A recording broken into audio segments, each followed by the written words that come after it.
Mine Medine kalası Peygamber sallallahu aleyhi ve sellem жатқан кесел.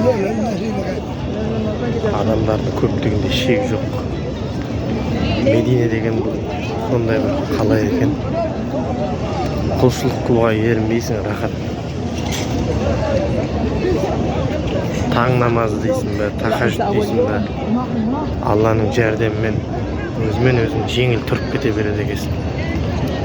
Ешқандай да бір не болмайды, ауырлық сезім болмайды.